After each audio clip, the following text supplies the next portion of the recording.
Hello punters and welcome to a brand new video. This is going to be the race day review from Saturdays. Going to be producing this every week on Mondays or Tuesdays, and we'll be looking at the results from the weekend, and also be looking at some of the horses to follow going into the spring.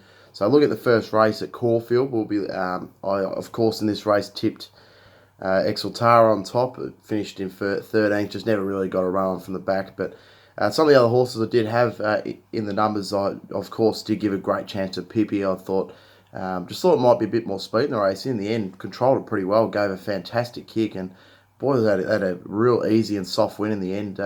That's definitely Pippi's definitely going to be a horse to follow now going to the spring. I was quite impressed with her win up at Doomben, but I didn't know what the sort of quality of field to beat there, but still certainly did beat a couple of decent ones here. Of course, going to group and black type races, it's going to have to continue to run these sorts of sectionals, but that was as impressive as you can get. It was a very easy win for Pippi. I thought Diamond Effort was a pretty good run as well. I could see it running a good race again soon. I was a bit suspect of it first up, but it was a really nice run by it as well from the wide barrier, so that might be another horse to follow out of that race. Moving into race number 2, of course in this race we had Tory Joy on top as our top pick, and it finished in for third after a protest overturned when it finished fourth across the line. But it was a nice win by Benatoire again. This horse just continues to produce on the soft going. It loves the rain affected track, so I'm not 100% sure how far the scope is for this horse. I'd say that it's probably in its level right now, the high benchmarks. But as we've seen on a soft track, it just continues to get the job done, and it's a winner. So definitely a horse to follow out of that race. Number 2, Benatoire, and of course our horse Tory Joy was quite a good run. Didn't lead in the end, which was a little bit of a surprise. I thought it would jump to the front, just missed the jump by a couple of lengths, and in the end found itself back in the field a little bit. Moving into race number 3, of course, in this race we had Beau Balmain on top, and geez, gave a good kick on top of the straight. I thought we were home. I thought we were going to get saluted at a nice price, but unfortunately they did catch up to it. It was found wanting a little bit late, and there's some nice runs out of the race. I mean, Goizo and Sylphide were the top 2, but I really like the run of King of Leogrand's first up here in Australia. Like a lot of these horses were, this horse is going to be one to follow deeper into the carnival. I think it's got quite a bit of ability. Another horse that really did hit the line quite well was Captain Cook for Chris Waller. It was quite a nice run from back in the field also. So there's a couple of runners to follow out of that race going forward into spring. Race number 4 is where we it was benchmark 84, and of course we got our first winner of the day in Age of Chivalry. Just about the whole country was on that one, I think. It was the best of the day. It was my best bet of the day. I just couldn't see it being beaten. Did so very nicely, just went to the front, gave a good kick, won quite easily. Also did tip the top 4 in that race. So if you had a box first 4, you'd be pretty happy with that one. Obviously, Roxor Castle improved massively off its first up run at Moonee Valley to get in for second. And in for third, Shot of Irish continues its great form and running a lot of places for Tasmanian trainer Scott Brunton.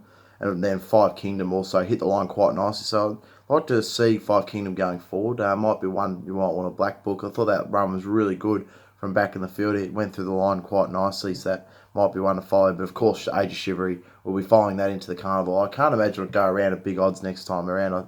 Even if it goes into a much better race, I think that win was quite comfortable, and a lot of punters would have taken note off of backing it. Moving into race number 5 now, and that was, of course, the Group 3 Vane Stakes, and wow, Bivouac, what a sensational win that was. I was obviously a little bit, I wasn't necessarily against him, but I just thought that the trial leading him could have been a little bit better, but gee, did he prove me wrong. That was a sensational win. Anyone who did go into the favourite odds of $2.70 would have been very happy with that performance. My horse, of course, I tipped Sembricade on top in that race at $10. Got $5.60 for the place in the end, so it was quite a good run by it. It just was on speed, and of the other runners, it was the best one in the finish. Obviously, Bivouac just looks to be a class above and has come back really well. So out of the race, Bivouac's definitely the one to follow out of that going forward. Into race number 6 now, and we had the Quezette Stakes, Group 3, of course, Exhilarate's got on top. I really did make a good case for it in my numbers, and I also had, so Absolute Flirt was my top pick. Also did say to have a go at Exhilarates, and if you had a go at the Quinella and you followed me in there with $33 odds, that was a very nice collect for anyone who did go in with that. But of course, I did the silly thing and backed Exhilarates and also Absolute Flirt both each way. It's not complaining. It was a terrific win by Exhilarates.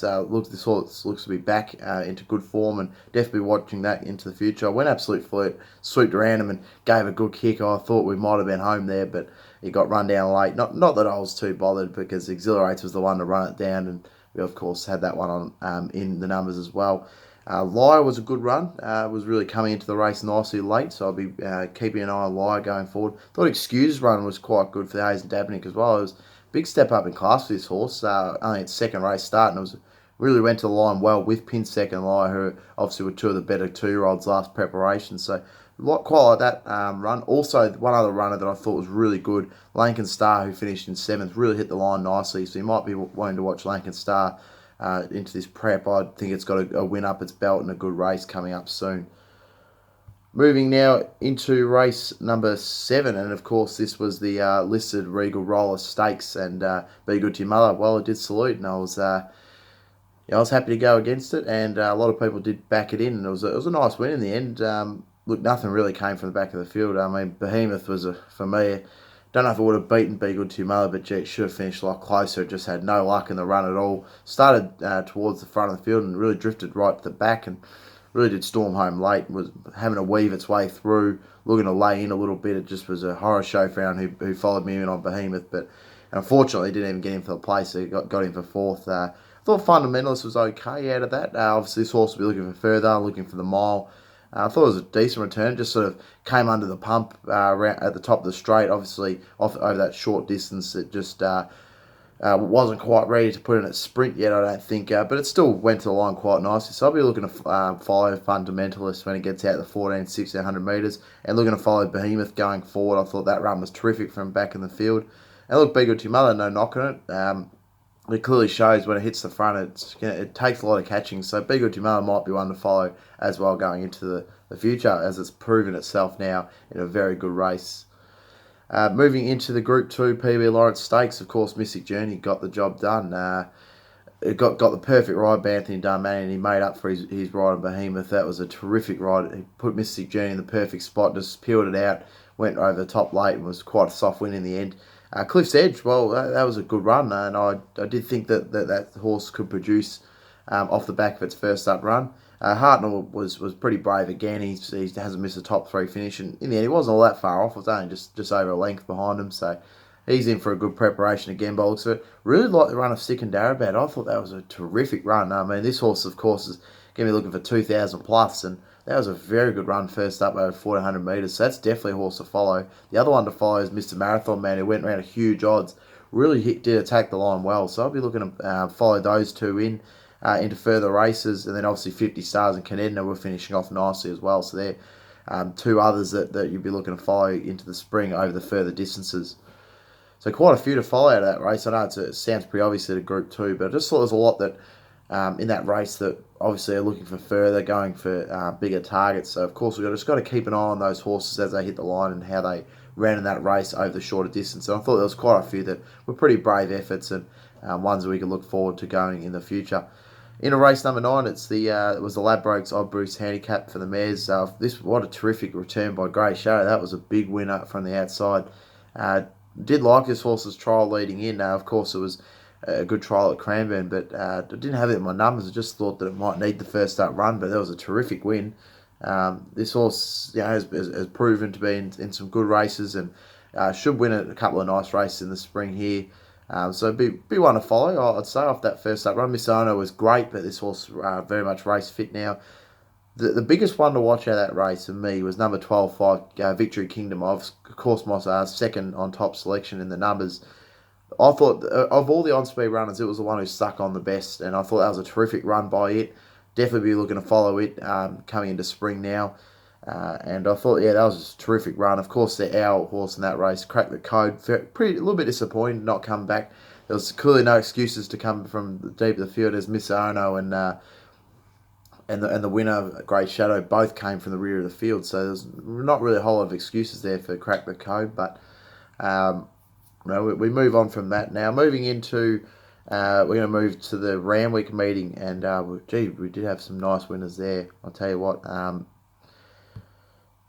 We of course.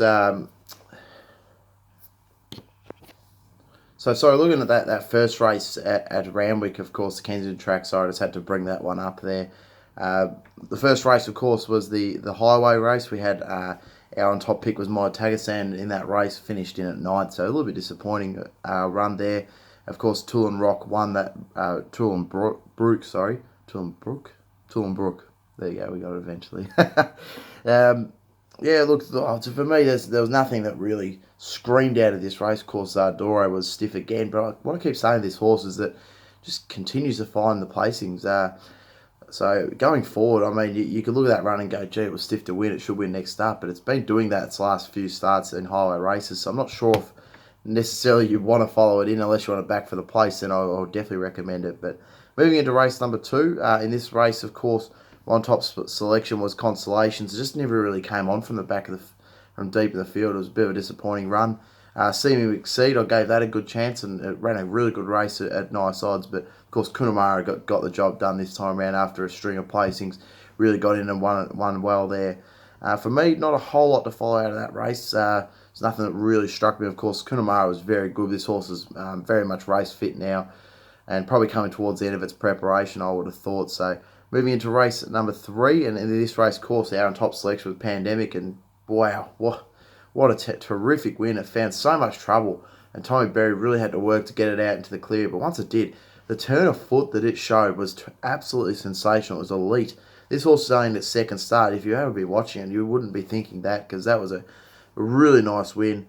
And look, I'm pretty confident that it beat some decent horses in that race. I've got a big opinion of Matty Rocks coming forward, and I thought Matty Rocks had the race shot to pieces when it went to the outside, went past Pandemic. The Pandemic really lifted and hit the line well. So I'll be following those two out of that race. I thought they both were terrific runs, and going into this preparation, they're both going to be racing in some good company. Matty Rocks, of course, was first up. Pandemic was second up. Would have Matty Rocks turned the tables? I don't really think so. I think Pandemic was definitely the best horse of the race, and in the end, it had a little bit of bad luck, and it still managed to win. So they're definitely the two horses to fire that race, and it was really nice to get a winner quite early in the Randwick card. Moving into race number 4, and it had God of Thunder on top, and boy were we stiff not to get up. It was weaving through the pack. It was trying its best to come from back in the field and really finish over the top. And I thought we might have just had it, but Royal Witness gave just enough of a kick to hold on and win that race. For me, I'm going to stick with God of Thunder going forward. That was a terrific run from back in the field, and he still wants to do a little bit wrong, which he always has had a tendency to do throughout his race career, but he still found the line brilliantly, and I thought that was a really good run. I'm happy to follow it going forward. Thought November Man's run was quite good as well. This horse was in a couple of decent races last preparation, so I'm happy to have it as going forward as well. And of course, Royal Witness stuck on pretty well in the lead, so I couldn't knock it going forward as well. Moving to race number 5, and we had, of course, Slow Burn. This race finished 5th, but I didn't have a whole lot of confidence going into this race. It was quite an open race, of course. In the end, was won by Commander, who's been up for quite a while now. This horse, a lot of these horses have been, to be honest. They're really well deep in their preparation. For me, going forward in the spring, not too much to follow out of that race. Moving to race number 6, and in this race we had number 10, Savakul, and geez, just a little bit of bad luck again. It looked to be travelling nicely in the straight. I don't think it would have necessarily beaten Wolf or Stampede. They were, of course, the two leaders, and they kicked away. And Wolf came from back in the field and finished on. But I thought Savakul's run was pretty good. Obviously, it's going to be looking for further, as I did mention in my numbers, but I did like the way it trialled, and I think once it steps out 2,000 metres, we'll see this horse win a nice race going forward. So I'm happy to follow it. Wolf was terrific, definitely going forward into the preparation. Wolf is going to be one to follow. So out of those races, I'd say Wolf and Savakul will be the ones I'll be sticking with. Didn't mind the run of So You Win either. He hit the line quite nicely in for third. Moving to race number 7, and here it was. Girl Tuesday got up for us at $15 odds. Great ride by Glenn Boss right down the outside. That was probably the real selection of the day. That was a real nice win at big odds, and um, it was a terrific return by this mare, and she's really going to bigger and better things. I did say that she'll be looking for further. Of course, the first up runs 1,400 metres. She's probably better over the mile or further. But that was a terrific return, and I'm really looking forward to seeing this girl go forward into spring. So definitely going to be one to follow. And of course, it's very good for those who followed me in on that one.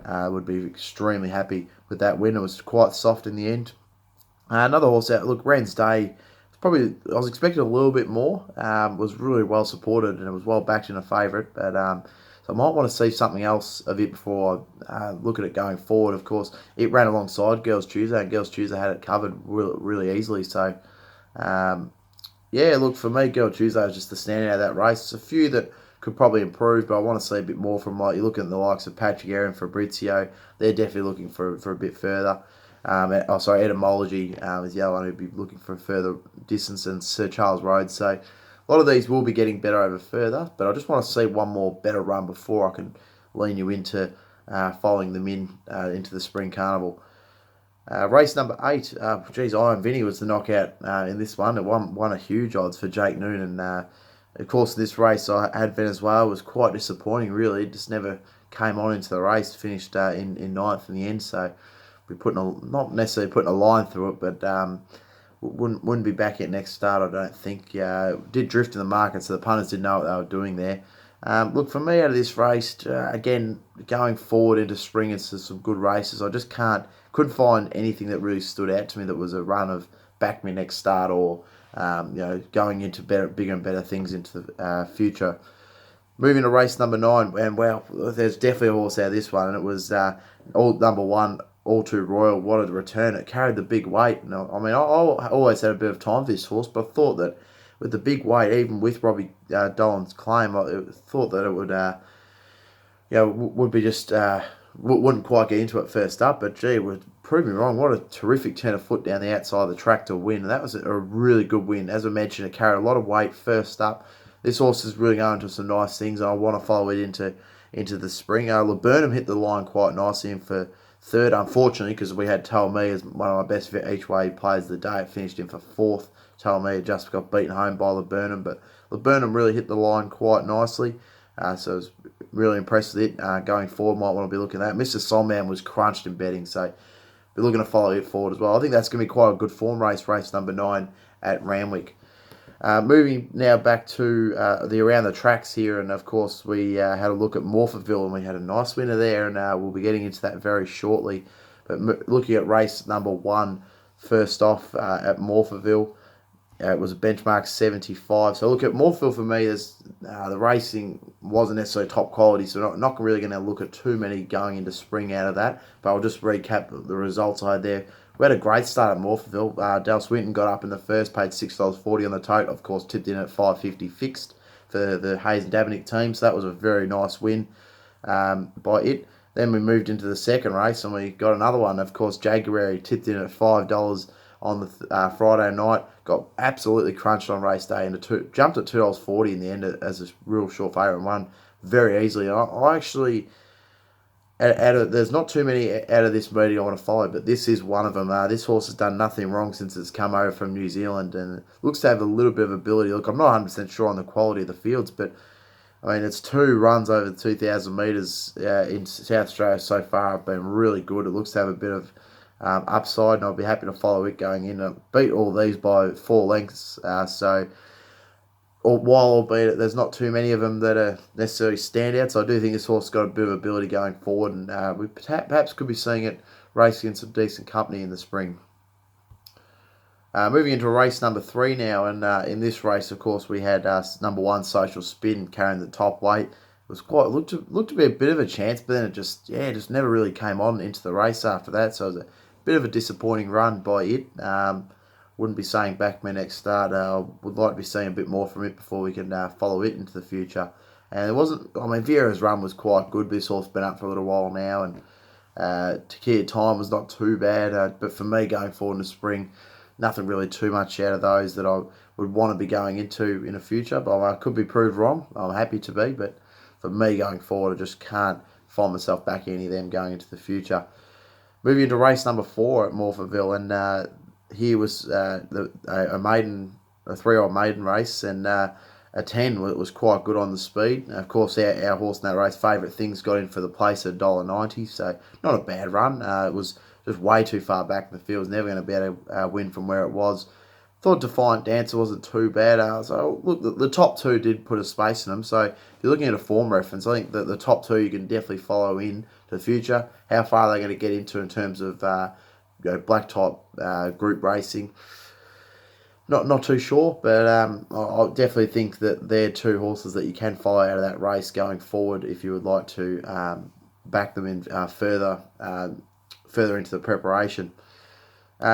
Race number 5, I did like Scudora, and look, I'm not too dismissive. It did end up jumping $1.55, got extremely well back to tipped in at $1.90, and it was disappointing, but I thought that its run was not too bad. It really just got found out over the 1,050 metres, but it hit the line quite nicely. This horse, I did mention, will be better over the further distance, so maybe wait to second or third up when it gets out that 1,200 metres. I do think this horse has got ability. I'm still happy to be that out of all these, despite that 4th placing, and we might even get a better odds next time round if it goes into a better race. So won't be putting a line through number 2, Shildora, for the Jollies, and going forward, I think that this horse can still be one to follow for us.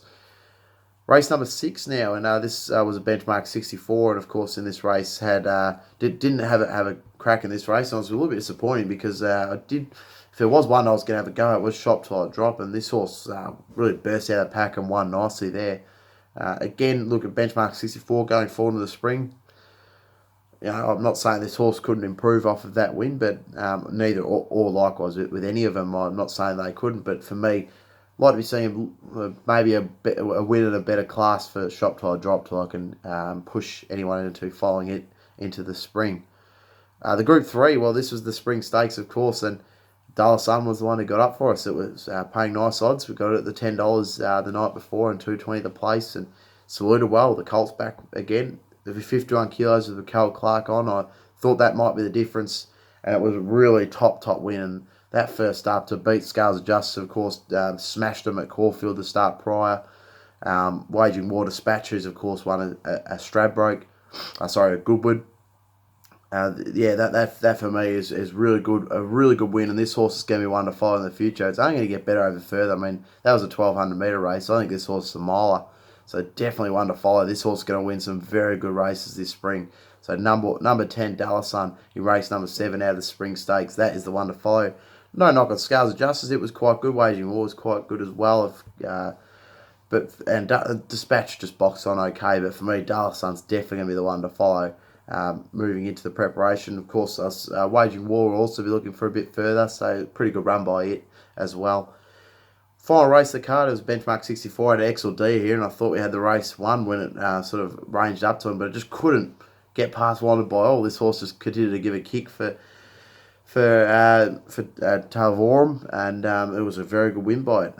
Look, XLD I think's got a bit of upside. I thought that was still a really good run. It was back in the field, and it did close off pretty nicely. So I'm happy to follow it going in to the spring. Not sure what sort of races it could win. I may be looking at sort of high benchmark races, maybe a good 3-year-old race in there somewhere for this horse. But I didn't think that was too bad of an effort. Only its 4th race start that was, and its 2nd up run this preparation. So I thought that was quite a good run. Outlandos was a little bit disappointing. It was there and thereabouts. Probably maybe looking for a bit further. That might be my only query with it, but would like to be seeing a better run before I can back it going into the future. So that's Morphettville. Moving into Eagle Farm now, and the best bets and ones to follow up there. Again, very similarly to Morphettville. Not going to be too many, I'm going to say. We're going to be backing into the spring, but looking at the results from Eagle Farm anyway. Race number 1, we had number 6, Dawson Delight on top, and unfortunately it was very narrowly beaten by Don't Waver.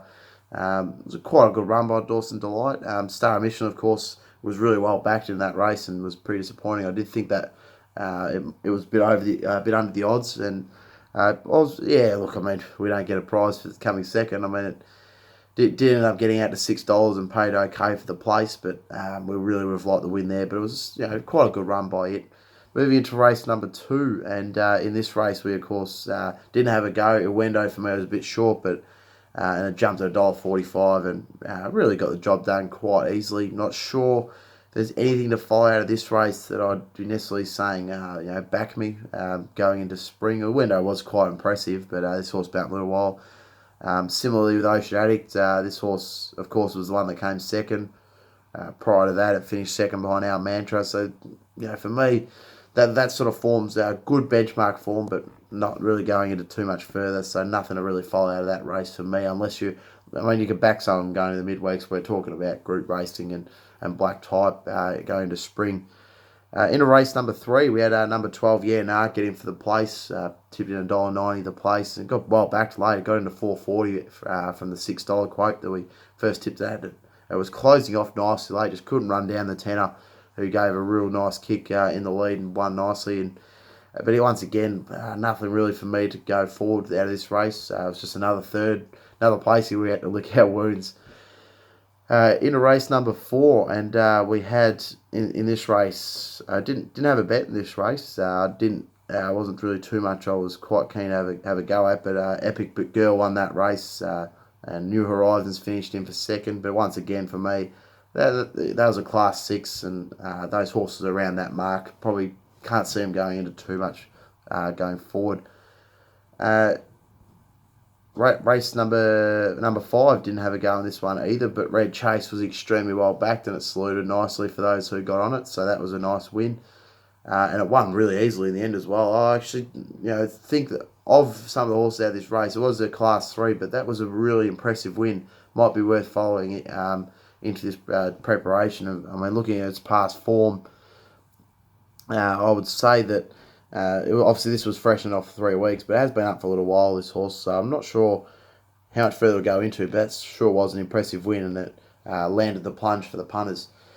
In a race number 6, benchmark 85, of course we had YPO in this race, and we just couldn't run down Invincible Gangster, who really kicked away late and won nicely. YPO didn't jump to the front, it was towards the back of the field, really had to weave its way through, but got the place at the $2.10, so again it was another place to add to the tally at Eagle Farm, but it was not a bad performance. For me, Invincible Gangster was quite good, but again, high benchmark level sort of horse in my opinion, but it was still a nice win.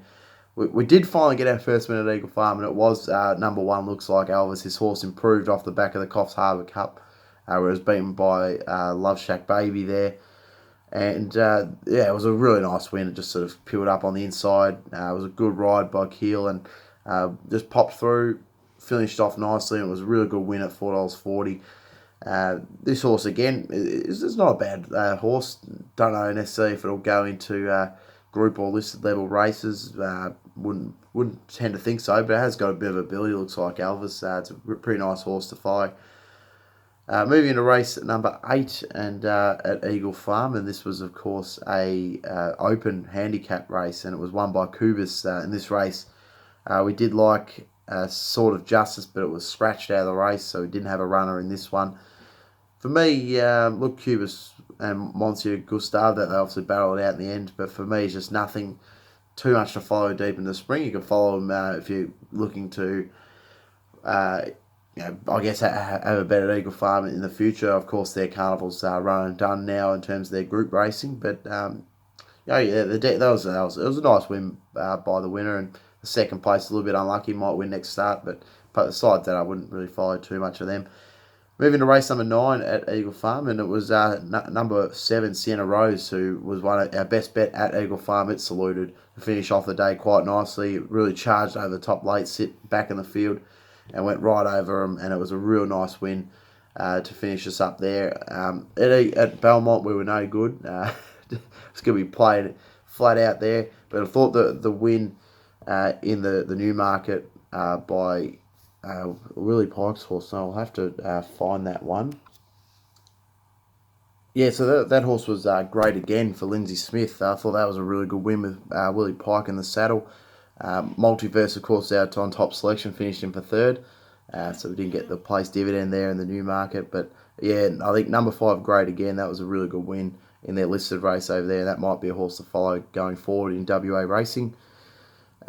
Looking in final hearing, was a bit disappointing. The 6th for us finished 4th. Again, missed out on the placings, and Essential Spice won really well. In the end, it had to do a lot to come from back in the field to win that race at Belmont. But I think out of the Belmont meeting, Great Again will be the one to follow going forward into spring. So there's my my recap of Saturday racing from the weekend, the ones to follow going forward. I hope you can take a bit out of that, and you can we'll find them going into the future. Of course, stay tuned. I'm going to be producing tonight some tips for tomorrow racing, of course, at Sandown and also Canterbury. So we'll be looking at our best bets at those and best each way plays at those meetings. And of course, stay tuned later in the week. We'll be previewing, doing all our Saturday previews and tips coming up. So good luck with it. And if you well done if you followed on the weekend. It was quite a successful weekend. We had some nice ones get up at good odds, as well as a few good best bets get up. We'll be looking to improve and continue to build our bank going into spring. So as I said, stay tuned for any midweek punters that want to have a go tomorrow. I'll be putting up my tips after this video later on this evening, and also stay tuned later in the week. We'll be producing all of our around the tracks, our New South Wales and Victorian horse racing meetings. So thank you punters for tuning in, and good luck going ahead, and thank you for watching.